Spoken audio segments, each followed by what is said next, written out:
معنی کے لیے وضع نہیں کیا، ٹھیک ہے، تو لہذا استعمال بھی نہیں ہوگا۔ لیکن صاحب قوانین کی یہ بات اس لیے بھی قابل قبول نہیں ہے کہ واضح نے ایک لفظ کو اکثر من معنی وضع کیا ہے، ورنہ مشترک لفظی کا کیا معنی کہ لفظ ایک اور معنی کیا ہے؟ دو سے زیادہ۔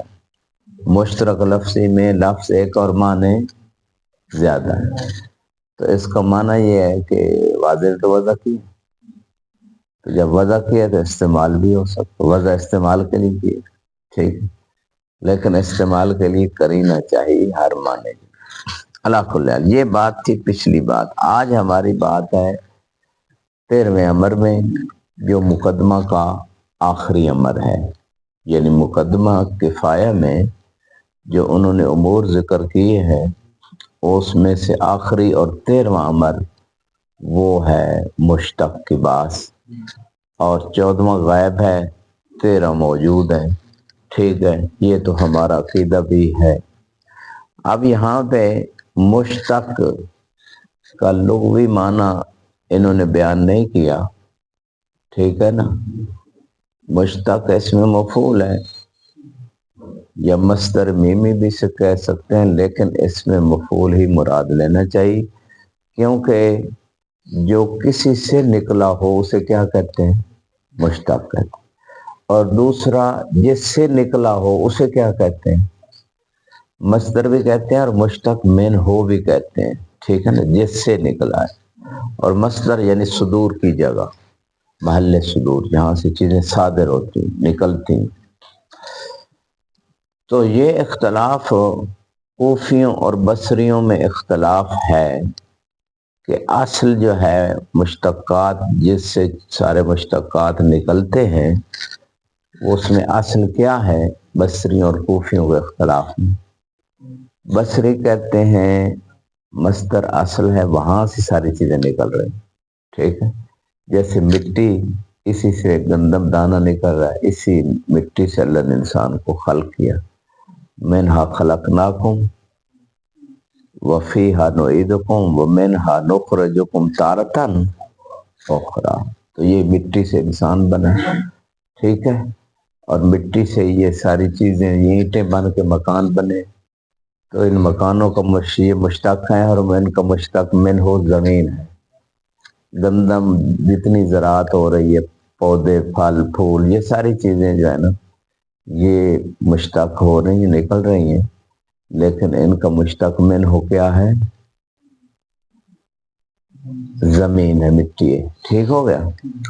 اچھا، انتم تزرعونہ ام نحن الزارعون، ٹھیک ہے، بیج آپ بوتے ہیں لیکن زراعت جو نکالتا ہے خدا ہے وہ، ٹھیک ہے، تو مشتق کا لغوی معنی انہوں نے بیان نہیں کیا، ہونا چاہیے تھا، وہ میں نے آپ کو بیان کر دیا۔ اب نحو میں، صرف میں جو مشتقات ہیں وہ کتنے ہیں اور کون کون سے؟ اچھا، کون کون سے ہیں؟ چلو یہ کتنے تو بعد میں، کون کون سے ہیں مشتقات؟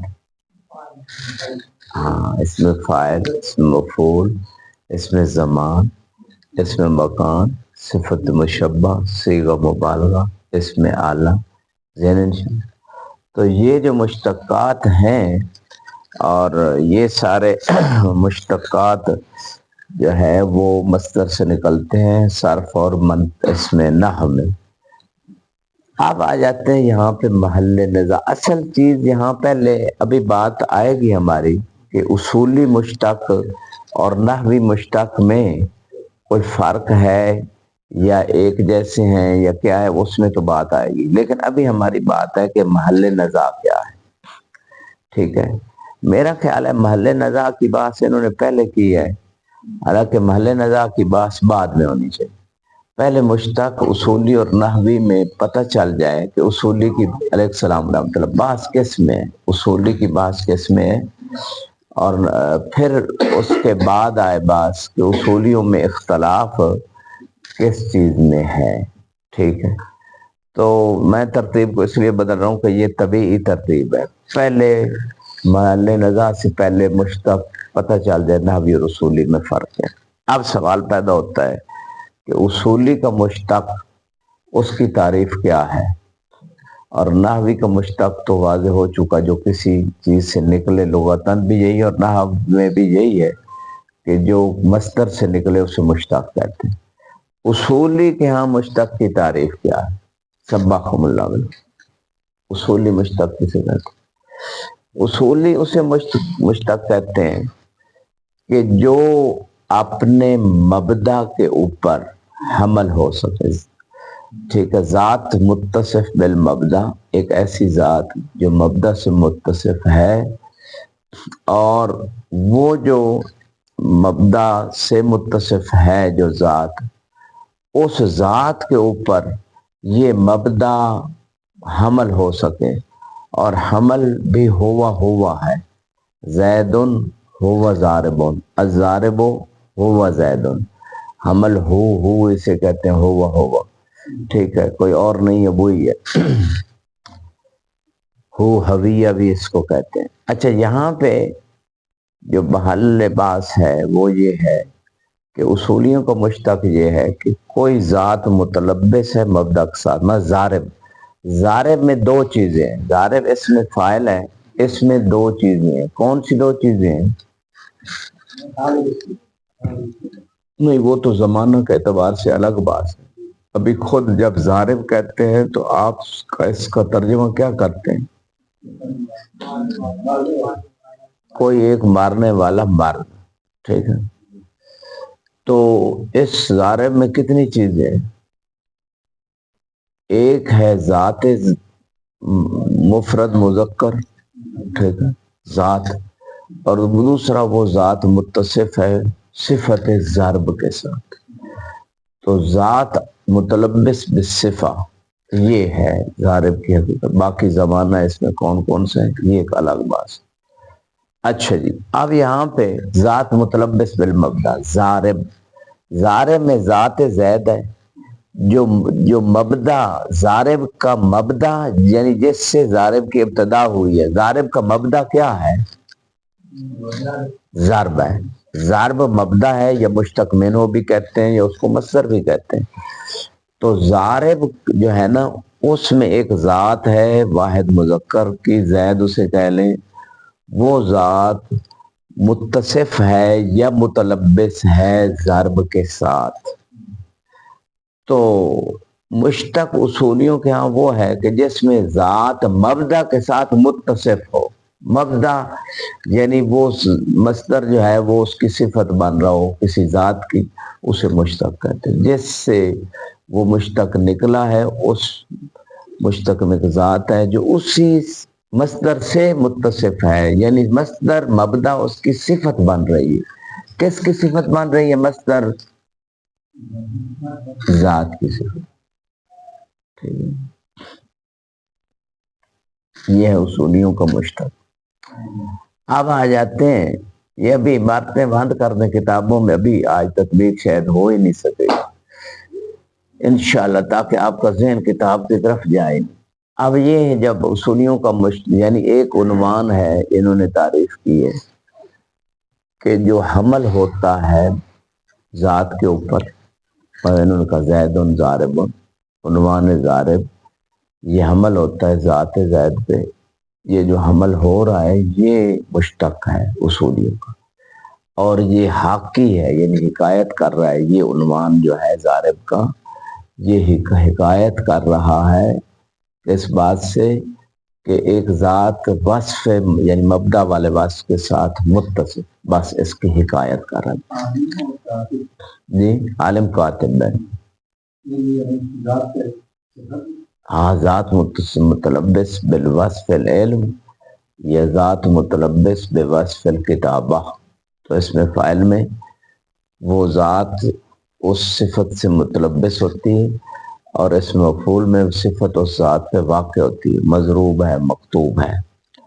اب یہاں سوال وہی کھڑا ہے ابھی تک کہ مشتق اصولی اور نحوی کیا دونوں کے ایک جیسے مشتق ہیں، یا دونوں کے مشتق میں کچھ فرق ہے؟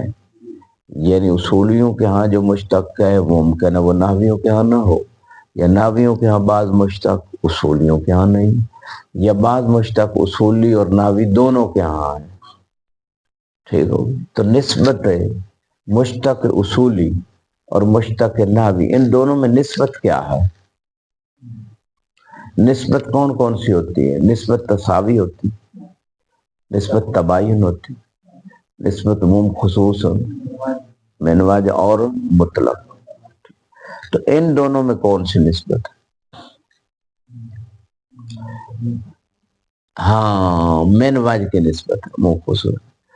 منواج میں جو ہوتا ہے ایک مقام پہ اتحاد ہوتا ہے، مورد اتحاد، تو دو مقام پہ دونوں ایک دوسرے سے افتراق ہوتا ہے۔ اب اصولی مشتق اور نحوی مشتق ان دونوں کی ہم مثالیں لائیں جس سے ہم یہ ثابت کریں کہ نسبت کون سی ہے دونوں میں، عموم خصوص منواج، یعنی ایک مورد اتحاد کی مثال لانی پڑے اور ایک مورد افتراق نحوی کی اور ایک مورد افتراق اصولی کی لانی۔ سب سے پہلے اتحاد کی مثال لے لیتے، ضارب جئی مثال جو کاتب یا عالم جو بھی، اس میں مشتق اصولی اور نحوی متحد ہے یا نہیں ہے؟ ہاں جی متحد ہے، کیونکہ نحویوں کے ہاں بھی اس میں فاعل کیا ہے؟ مشتق ہے یا نہیں ہے؟ مصدر ضرب سے ضارب نکلا ہے۔ اچھا جی، اگرچہ جو ہے اب یہاں پہ یہ جو اس میں فاعل مصدر سے نکلا ہے، ٹھیک ہے، تو یہ نحوی مشتق ہے، کیونکہ مصدر سے جو نکلے چاہے ڈائریکٹ یا بواسطۃ الفعل بھی نکلے وہ مشتق ہے۔ اچھا اصولی بھی یہ مشتق ہے، کیسے مشتق ہے؟ کیونکہ ضارب میں ایک ذات ہے جو متلبس ہے اس مبدا یا مشتق منہ کے ساتھ متصف ہے، اصولی بھی مشتق۔ اب لے لیتے ہیں نحوی مشتق ہے لیکن اصولی وہ مشتق، مثال کیا ہے اس کی؟ آپ لوگوں نے مطالعہ گھر میں یقیناً کیا ہو، کوئی کسی اور درس کو بھی سن رہے ہوں گے، ٹھیک ہے، کسی اور کتاب میں یہ آپ نے بحث یقیناً پڑھی ہوگی، اصول مظفر میں یا کسی اور میں، ٹھیک ہے، مطالعہ بھی کریں تو وہ ایسی مثال دیں کہ وہ مشتق نحوی تو ہو لیکن مشتق اصولی نہ ہو۔ کیا مثال ہے؟ اس کی مثال ہے فعل، چاہے فعل ماضی چاہے فعل مضارع، وہ نحوی مشتق ہے، امر فعل لے، ٹھیک ہے، لیکن اصولی مشتق نہیں ہے۔ کیوں نہیں ہے؟ کیونکہ اصولی مشتق میں حمل ضروری ہے، ذات کے اوپر حمل ہے۔ یہ آپ نہیں کہہ سکتے ضربا عفوا زید ضربا، ضربا کو آپ نے حمل نہیں کیا، ضربا پورا ایک جملہ ہے، ٹھیک ہے، اور وہ ذات زید پہ ضربا حمل نہیں ہو رہا، یضرب بھی حمل نہیں ہو رہا، ضارب حمل ہو رہا ہے۔ اور دوسری بات یہ ہے کہ اس میں ذات متصف بالمبدا نہیں ہے، یعنی یہ اصولیوں کا قول ہے، ٹھیک ہے، حمل نہیں ہو رہا، جیسے وہ کہہ رہے ہیں میں ویسے بیان کر رہا ہوں، حقیقت کیا ہے یہ ایک الگ بات ہے۔ ایک مثال تو افعال کی ہو گئی، افعال وہ مشتق نحوی ہیں لیکن مشتق اصولی نہیں، یہ پہلی مثال افتراق کی کہ نحوی مشترک ہے لیکن وہ اصولی۔ دوسری مثال کیا ہے؟ مصدر کی، مصدر وہ کہتے ہیں نحوی طور پہ چاہے مشتق ہے، وہ انہوں نے کہا ہے مشتق ہے، حالانکہ وہ مشتق من ہو ہے، مشتق نہیں۔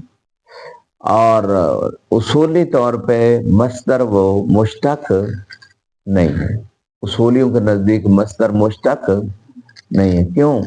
کیونکہ مصدر میں صفت ہے، حدث ہے، ذات ضرب میں ذات ہے نہیں ہے، علم میں ذات ہے نہیں، ذات اس میں فاعل میں ہے، ذات اس میں مفعول میں ہے، لہذا یہ دوسرا مورد افتراق ہو گیا نحویوں کے مشتق کا اصولیوں کے مشتق سے۔ اگرچہ میرا ایک ملاحظہ ہے یہاں پہ، وہ یہ ہے کہ آپ کہتے ہیں زیدن ضربا میں یا زیدن یضربو میں یا اضرب زیدن یا زید اضرب انت مثلا، ان افعال میں آپ کہہ رہے ہیں حمل نہیں ہے، آپ کہہ رہے ہیں ذات مبدأ سے متلبس نہیں ہے، حالانکہ ان میں بھی ذات متلبس ہے اور حمل بھی ہے۔ غور کیجیے کیسے؟ زیدن ضربا یہ قضیہ ہے یا قضیہ نہیں ہے؟ جملہ ہے یا جملہ نہیں ہے؟ اسمی ہے جملہ۔ زید مبتدا اور ضربا، ہاں جی ضربا کیا ہے؟ خبر ہے، جملہ ہے، فعلیہ ہے، ضرب میں ہو کی ضمیر ہے، ٹھیک ہے؟ تو یہ جملہ ہے اور جملہ فعلیہ خبر مان رہی۔ اچھا یہ اصطلاح مبتدا خبر نحوی اصطلاح ہے، منطقی اصطلاح میں آ جاتے ہیں۔ زید موضوع ہے قضیہ شخصیہ میں اور ضربا محمول ہے، تو ضربا محمول تو ہو رہا ہے زید، آپ کہتے ہیں حمل نہیں ہو رہا، اور یہ تو نحوی میں بھی حمل ہو۔ تو اصولیوں کا جو مشتق ہے وہ کہتے ہیں حمل ہوا ہونا چاہیے، حمل ہوا، ٹھیک ہے؟ اب یہاں وہ یہ کہہ سکتے ہیں کہ یہاں حمل تو ہے لیکن حمل ہوا نہیں، زیدن ہوا نہیں، وہ ضربہ نہیں ہے، ٹھیک ہے؟ لیکن زیدن ضارب میں بھی تو یہی بات ہے کہ زید متصف ہے ضرب کے ساتھ، ضربہ میں بھی زید ہی متصف ہے ضرب کے ساتھ۔ تو یہ ایک ملاحظہ تھا، انہوں نے کہا یہ اصولیوں کا مشتق نہیں ہے، یہ نحویوں کا ہے کیونکہ اس میں حمل نہیں ہے۔ دوسرا حاکی نہیں ہے عنوان، ٹھیک ہے؟ اور حاکی بھی ہے کہ ضربہ میں ایک ذات ہے جس سے ماضی میں ضرب صادر ہوئی، ٹھیک ہے، حکایت بھی ہو رہی۔ تو بہرکیف انہوں نے کہا کہ یہ نہیں ہے، لیکن میرا ملاحظہ ہے کہ اس میں جو بات آپ مشتق اصولی میں لا رہے ہیں وہ یہاں موجود ہے، لیکن وہ کہتے ہیں کہ نہیں یہ مشتق نحوی ہے اصولی، افعال مشتق نحوی ہیں اصولی۔ آپ نے تو بولے پھر ساتھ ہیں، یہ سمجھ نہیں آ رہی تو پھر بولیں تاکہ مجھے پتہ چلے کہ آپ ادھر ہی بیٹھے ہیں، ذہنی طور پہ بھی بیٹھنا ضروری ہے نا، ادھر صرف جسمانی حضور کافی نہیں ہے، جیسے حسبنا کتاب اللہ کافی نہیں، ساتھ وہ چاہیے معلم الہی، اسی طرح جسمانی حضور کافی نہیں ہے، ذہنی حضور بھی ضروری۔ یہ ختم ہو گئی، تو نسبت ہو گئی مشتق اصولی اور نحوی میں عموم خصوص میں نا۔ اچھا ایک جہت ابھی رہ گئی، ایک منٹ، افتراق نحوی ثابت ہو گیا، اتحاد نحوی اصولی بھی ثابت ہو گیا، اب اصولی طرف سے وہ مشتق ہے، نحوی طور پہ مشتق نہیں، اس کی مثال کیا ہے؟ ٹھیک ہے، اس کی مثال ہے زوج، زوجہ۔ زوج جو ہے یہ نحوی طور پہ مشتق نہیں ہے، نہ یہ اس میں فاعل ہے، نہ مفعول ہے، نہ اس میں ال ہے، نہ مکان ہے، نہ زمان ہے، ٹھیک ہے؟ اور یہ جو ہے اس مقام پہ، لیکن یہ مشتق نحوی نہیں، مشتق اصولی ہے۔ مشتق اصولی کیونکہ ذات متلبس بالمبدا ہے، ذات زید جو زوج ہے وہ زوجیت جیسے مبدے کے ساتھ متلبس ہے اور حامل ہو سکتا ہے، زیدن زوجن، زوج کا حمل ذات زید پہ ہو سکتا ہے، حمل ہوا، تو لہذا یہ جو ہے اس مقام پہ مشتق اصولی ہے لیکن مشتق نحوی نہیں ہے۔ یہ وہ خصوص میں نواز کی نسبت آ گئی۔ جی اب آپ کا سوال ہے۔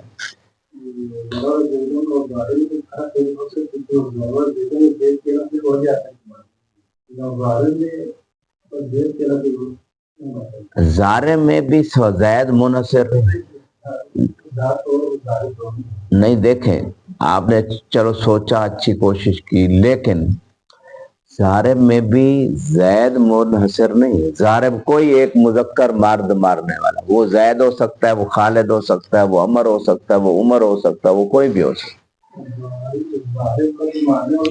ہے، صرف زید نہیں ہو سکتا۔ نہیں، آپ صرف زید کو ضارب ہر جگہ دیں، آپ ضارب نہیں ہو سکتے، آپ کاتب نہیں ہو سکتے، آپ عالم نہیں ہو سکتے، آپ ناشر ہو سکتے، آپ شارب ہو، شارب الماء، تو یہ تو ہر ایک کے ساتھ آ سکتا ہے۔ کوئی ایک ذات واحد مذکر ہونی چاہیے، زید کے ساتھ تو مختص نہیں ہے یہ، اسی طرح ادھر بھی نہیں ہے مختص۔ جزاک اللہ، سوچنا چاہیے، چونکہ بے شک بندہ غلط سوچے پتہ چل جاتا ہے کہ یہ سوچ غلط تھی اور یہ اب صحیح ہے۔ جس نے بلب بنایا تھا پہلی دفعہ بن گیا تھا، جس نے بلب بنایا تھا پہلی دفعہ بنایا تو بن گیا۔ وہ کہتا ہے 9000 ہزار میں سے 900 کتنی دفعہ، یعنی 1000 کے قریب اس دفعہ کوشش کی، کئی 1000 کے قریب کوشش کے بعد جا کامیاب ہو۔ تو اس نے کہا کہ اگر وہ جو پچھلی کوششیں تھیں لوگ سمجھ رہے ہیں وہ ناکام ہوا، ناکام نہیں ہوا، کیونکہ وہ کوشش نہ کرتا تو یہ نتیجہ نہ نکلتا۔ تو لہذا ایک دفعہ کتاب سمجھ نہیں ہے دوسری دفعہ پڑھو، دوسری دفعہ نہیں آئی تیسری دفعہ پڑھو، تیسری دفعہ نہیں چھوڑو۔ ایک بہت بڑا یہ جو جنگ ثانی عالمی، شاید دوسری جنگ عظیم کی بات ہے، ایک بندے کو بار بار ناکامی ہو رہی تھی، سرنگ ہٹلر کی بات، وہ چھپ گیا غار میں جا کے گئے، ایک چیونٹی کو دیکھا کہ وہ 9 دفعہ چڑھی گری ہے، 10ویں دفعہ آ کر اس نے ہمت نہیں آ رہی، چل گئی اپنی منزل تک پہنچ۔ تو اس کو ہمت ہوئی کہ میں جتنی مرتبہ مرضی ہارا ہوں میں بھی جیت سکتی، چیونٹی اگر ہمت نہیں ہار رہی اور جیت گئی آ کر منزل تک پہنچ گئی تو میں پھر وہ اس نے ہمت باندھی، پھر جنگ لڑی، کامیاب ہو۔ تو طالب علم کو بھی ہمت نہیں ہارنی چاہیے، ایک نہیں دو نہیں، آخر یہ سکاکی اتنا کند ذہن تھا کہ مدرسہ پڑھ پڑھ کے تھک جاتا، بھول جاتا، خیر تنگ آگے چھوڑ کے مدرسہ جا رہا تھا، راستے میں گیا دیکھا ایک چٹان کے اوپر نا قطرہ قطرہ گر کے نا اس میں سوراخ ہو گیا۔ اس نے کہا میرا دماغ چٹان سے زیادہ سخت تو نہیں ہے، اگر ایک قطرہ قطرہ گر کے یہاں جگہ بنا لیتا تو میرے دماغ میں بھی چیز آ جائے گی ایک نیا۔ پھر ہمت کی، تو پھر یہ اپنے یعنی اس فیلڈ میں بلاغت میں اپنے وقت کا وہ ماہر ترین بندہ بنا، آج اس کے نظریے پیش کیے جاتے ہیں، لیکن نظریہ اس کا جو ہم نے پیچھے اخذ کیا تھا انتہائی نامعقول سخیف نظریہ، اس کو ہم نے اس کو رد کر دیا تھا۔ یہ باب مدینۃ العلم کے در کی برکت ہے کہ جو اس در پہ نہیں آتے وہ جتنا مرضی اپنا لگا لیں وہ علم کی ابتدائی چیزوں تک نہیں پہنچتے۔ علا کل حال تو بات کیا ہو رہی تھی، مشتق نحوی اور اصولی کے مشتق میں فرق ہے دو جہتوں سے، ایک مورد ہے مورد اتحاد، یہ بات ختم۔ اب آتے ہیں محل نزاع کی طرف، یہ اصل فرق واضح ہو گیا، مشتق کسے کہتے ہیں، اصولیوں کے ہاں کسے کہتے ہیں، نحویوں کے ہاں کسے کہتے ہیں، دونوں کے مشتق کے مصادیق کون کون سے ہیں، محل افتراق کون۔ اس کے بعد اب محل نزاع اصولیوں میں، نہ کہ نحوی اور اصولیوں کے درمیان اختلاف ہے کہ مشتق جو ہے وہ ذات متلبس بالمبدا فی زمان الحال فقط ہوتی ہے حقیقتاً، یا ماضی میں بھی ذات متلبس بالمبدا اس کے وہ تلبس جو ہے وہ ذات کا جو وصف ہوتا ہے وہ حقیقتاً ماضی میں بھی ہوتا ہے یا فقط حال میں ہوتا ہے۔ سوال واضح۔ مثلا زید ضارب زید متصف ہے وصف ضرب کے ساتھ زمانہ حال میں، یہ تو متفق علیہ ہے اصولیوں کے درمیان کہ اس میں کوئی شک و شبہ نہیں ہے کہ اس میں فاعل میں ذات جس وصف کے ساتھ متصف ہے موصوف ہے وہ زمانہ حال میں تو وہ وصف حقیقی ہے، لیکن ماضی میں اس نے مارا تھا، مثلا میں باب المثال کل مارا تھا، ٹھیک ہے، تو ماضی میں بھی زید کا جو اتصاف ہے وصف ضرب کے ساتھ وہ حقیقی ہے یا مجازی؟ تلبس اب تو ختم ہو گیا، اب تو اس نے نہیں وہ مارا، وہ تو ماضی میں تھا، تو آپ بھی اس کو کہہ سکتے ہیں۔ اچھا، یا مار تک تو لکا فیتن، فیتن حدیث آپ کو پتہ ہے، اے عمار تجھے ایک گروہ قتل کرے گا، کون سا گروہ؟ ہاں یا عمار تقتلک فئۃ باغیہ، یہ حدیث سنی ہے یا نہیں سنی؟ سنیوں نے سن لیا، آپ نے نہیں سنی، ٹھیک ہے ٹھیک ہے، تو سنیوں نے سن کے بھی عمل نہیں کیا اس حدیث پہ، لیکن وہ رکے تھے ایک دفعہ کہ یہ تو عمار سامنے آ گیا، اور رسول خدا کی حدیث تو مشہور تھی، شام والے رک گئے تو ابن عاص نے کہا کہ نہیں نہیں یہ ہم تو نہیں اس کے، یہ تو علی لائے ہیں، ٹھیک ہے۔ جب قتل ہو گئے عمار تو وہ حدیث یاد آ گئی، انہوں نے کہا علی لائے لہذا وہ قاتل ہے، ہم نے تو قتل نہیں کیا، دیکھ کتنی پھر شیطنت اور کتنا وہ مکاری دیکھ۔ تو مولا علی علیہ السلام، مولا علی نے نقضی جواب دیا، جواب سیکھیں، کچھ لوگوں کو نقضی جواب دیے جاتے ہیں، حلی فائدہ نہیں دیتے، جو ٹیڑے لوگ ہوتے ہیں نا ان کو حلی جواب ہے، ان کو نقضی جواب، مولا نے نقضی جواب دیا، کہا حمزہ کو احد میں کون لائے تھے؟ رسول خدا صلی اللہ علیہ وسلم، تو حمزہ شہید ہوئے، کیا حمزہ کا قاتل رسول اللہ ہے؟ اگر آپ کی یہی منطق ہے کہ علی لائے عمار کو لہذا وہ قاتل ہے، تو رسول اللہ پھر کیا قاتل ہے حمزہ؟ یہ نقضی جواب ہے، ٹھیک ہو گیا۔ اب یہاں پہ سنیں، یہاں پہ بات کیا ہو رہی ہے، تو عمار کا جو قاتل جو اچھا ایک بندے نے بڑی، میں نے اگلے دن دیکھا کہیں ویڈیو کو، بڑی جی فلان کا نام لے رہا تھا جس نے قتل کیا تھا، بھائی وہ قاتل ہے باقی تو نہیں، دیکھ کتنی چالاکی، یہاں بھی وہ ابن عاص والی، عمر ابن عاص والی چالاکی کی گئی۔ بھائی رسول اللہ نے یہ نہیں کہا کہ عمار کا قاتل جو ہے وہ باغی ہے، پورا گروہ فئۃ باغیہ، پورا گروہ، تو آپ کیوں ڈر رہے ہیں؟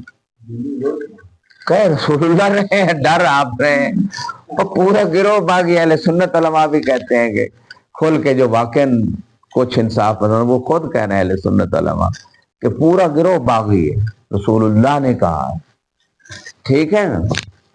تو اس کا مطلب اب وہ فقط، میں اس لیے یہ مثال لایا ہوں مشتق، کیا جب اس نے قتل کیا تھا فقط وہ پورا گروہ اس کو اس قتل پہ راضی تھا، وہ اس میں شامل تھے، وہ شریک مقابلے میں کھڑے تھے قتل کے لیے، فقط عمار کے قتل کے لیے نہیں بلکہ مولا علی کے قتل کے لیے بھی وہ کھڑے تھے، ٹھیک ہے۔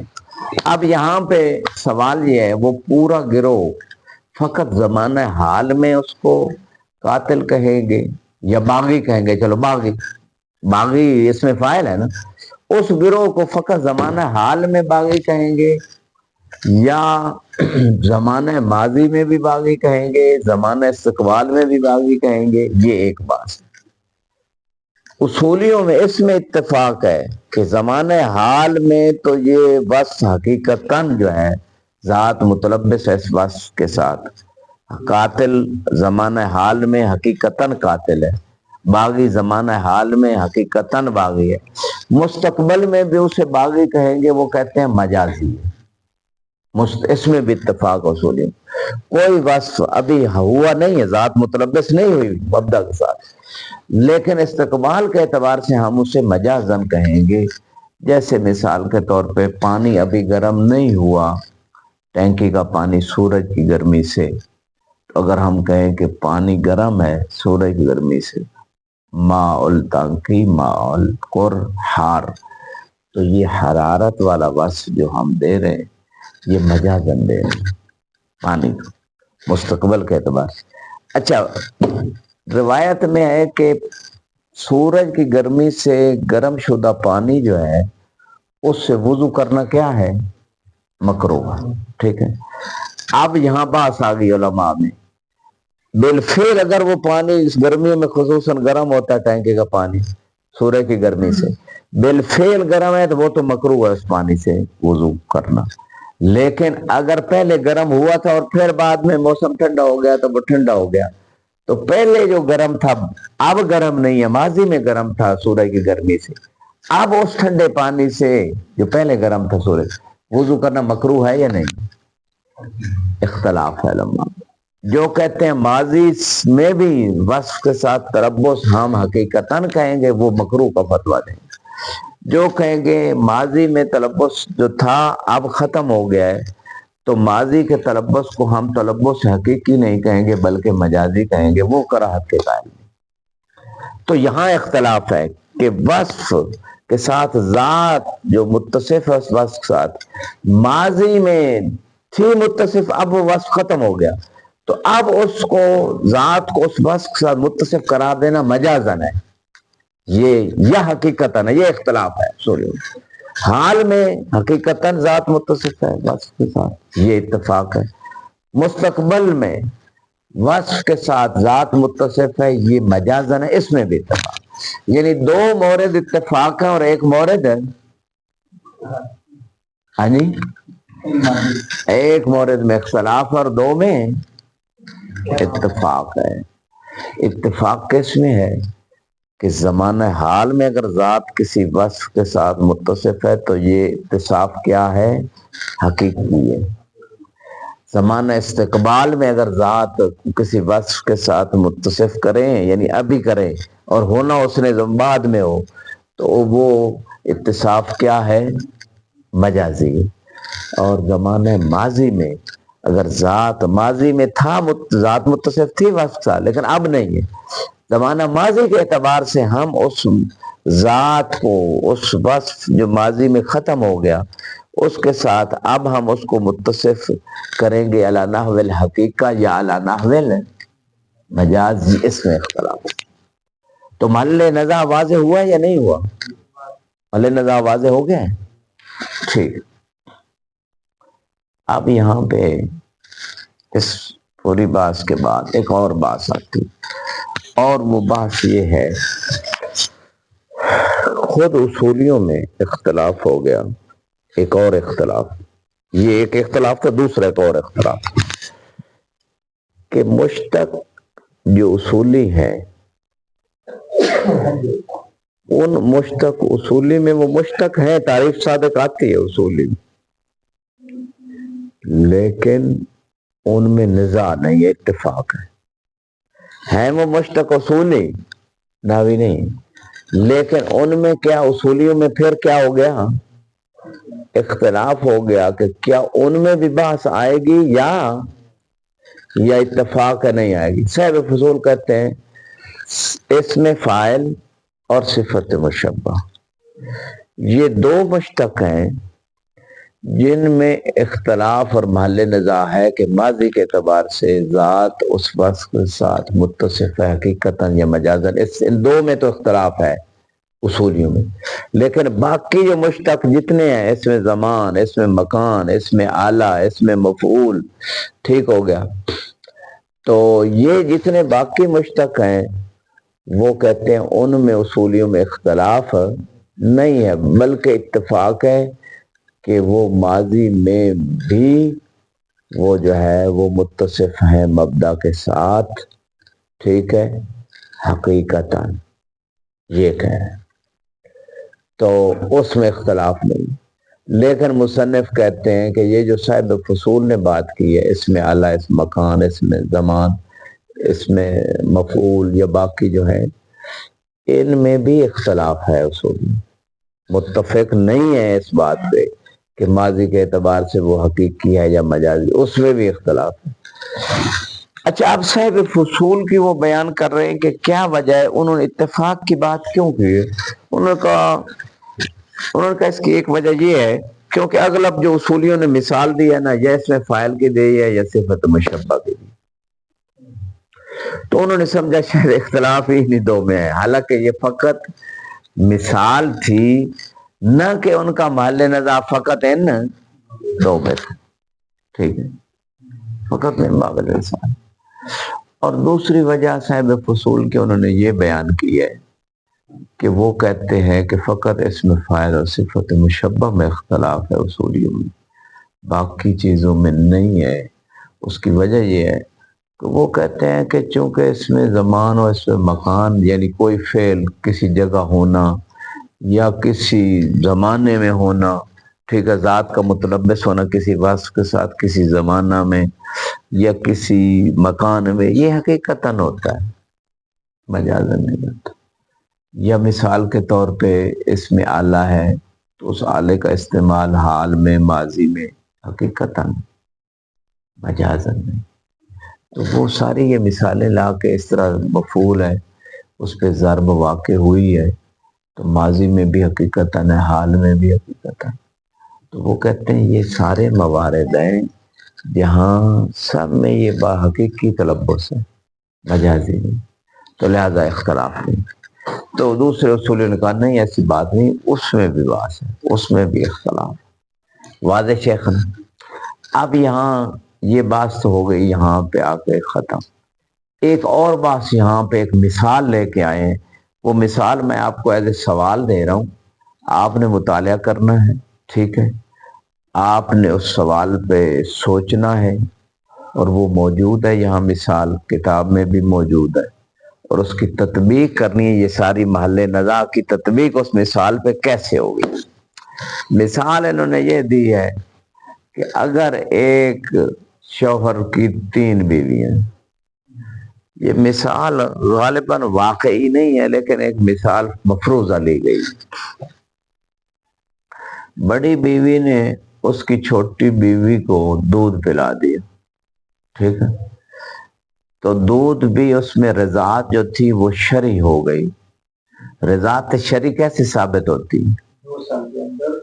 ہاں 24 گھنٹے تو نہیں ضروری، 2 سال کا عمر ہو قدر اندر، اور وہ 15 رضاعات یا ہوں متواصلہ اور کوئی چیز درمیان میں نہ ہو، یا اس سے گوشت وغیرہ بنے، ٹھیک ہے، گوشت ہڈیاں بنے اس دودھ سے، ٹھیک ہے نا، اور اس طرح کی کچھ شرطیں رکھی. اچھا، اب وہ چھوٹی بیوی کو ان بڑی بیوی نے دودھ پلا دیا. اب سوال یہ 2 سال کی بچی بیوی کیسے بن؟ سوال تو ہے. مثال انہوں نے دی ہوئی ہے، میں نے نہیں دی، کتاب میں لکھی ہوئی مثال رضاعت کی، ٹھیک ہے نا. بیوی کیسے بن گئی 2 سال کی بچی یا اس سے کم سال کی؟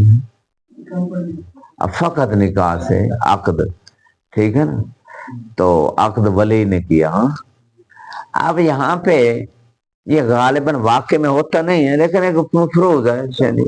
ہاں جی، ہاں جی، اگر ہو جائے، اگر پہ ساری بات چل رہی ہے. لو کان فیہم آلہۃ الا اللہ فسدتا، ٹھیک ہو گئی.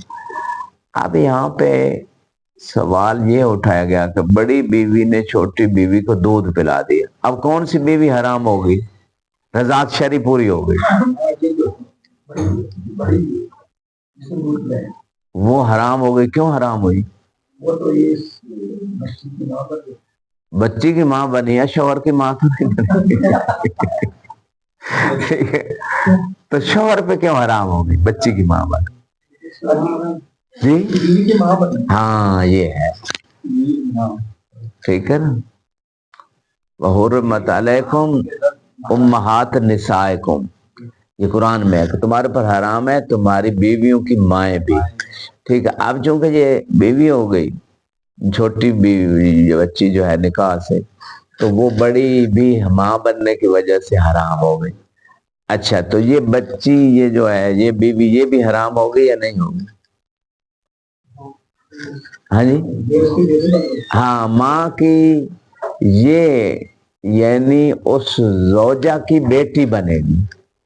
تو زوجہ جس کے دخول ہو جائے اس کی بیٹی بھی قرآن میں بھی ہے وہ حرام ہو جاتی. زوجہ کی چونکہ یہ بیٹی تھی، ٹھیک ہے، تو رضاعت سے پہلے وہ زوجہ تھی، ٹھیک ہے، اور جو ہی اس نے رضاعت کی یہ بچی ہو گئی اپنا، اس کی یعنی ماں وہ بن گئی رضائی ماں، تو وہ ماں بننے کی وجہ سے حرام ہو گئی، اور یہ بیٹی بننے کی وجہ سے دونوں شوہر پہ بیویاں حرام ہو گئی. اب رہ گئی ایک تیسری بیوی، وہ بھی بڑی تھی، اس نے بھی رضاعت کی چھوٹی بچی کو پہلی بیوی کے بعد شرعی رضاعت کی. تیسری بیوی میں اب اختلاف ہو گیا علماء میں کہ وہ حرام ہوئی ہے یا حرام، اور اس بات کا تعلق ہے مشتق کی، یعنی وہ رضاعت والی صفت جو ہے، ٹھیک ہے، اور وہ یعنی مشتق متلبس بالمبدا فی زمان الحال تو حقیقتاً ہے لیکن ماضی کے اعتبار سے، ٹھیک ہے. اب آپ نے سوچنا ہے چونکہ ماضی میں وہ بچی جو تھی وہ اس کی ماں بنی تھی، ٹھیک ہے، لیکن وہ حرام تو وہ زوجیت سے تو پہلے نکل گئی تھی، یعنی شوہر کی بیوی چھوٹی بچی تھی اور وہ پہلے بیوی تھی، لیکن جب پہلی بیوی بڑی نے دودھ پلا لیا تو اب وہ بیوی نہیں رہی، یعنی پہلے بیوی تھی وہ چھوٹی بچی۔ اب جب رضاعت کے بعد دوسری بیوی نے بھی رضاعت کی تو یہ چھوٹی بچی پہلے بیوی تھی، متلبس میں زوجیہ، زوجیہ ایک مشتق ہے نا، زوجیہ، زوجہ مشتق ہے، تو یہ زوجیت والا بس زمانہ ماضی میں تھا، حال میں نہیں تھا جب اس نے دودھ پلایا تھا۔ تو اگر ماضی کے اعتبار سے دیکھیں تو یہ پھر اس بیوی یعنی یہ بھی بیوی حرام ہو جائے گی، کیونکہ ماں ہے، ماضی کے اعتبار سے یہ بھی اس کی ماں ہے، سابقہ بیوی کی، ٹھیک ہے۔ تو یہ میں نے آپ کو مثال اب سمجھا دی ہے، کل میں آپ سے اس پہ بارے میں پوچھوں گا اور آپ اس پہ سوچئے گا کہ وصف متلبس بالمبدا فی زمان الماضی تو اختلاف النزاع کیسے ہوگا، اختلاف الفتویٰ کیسے ہوگا۔ والحمدللہ رب العالمین۔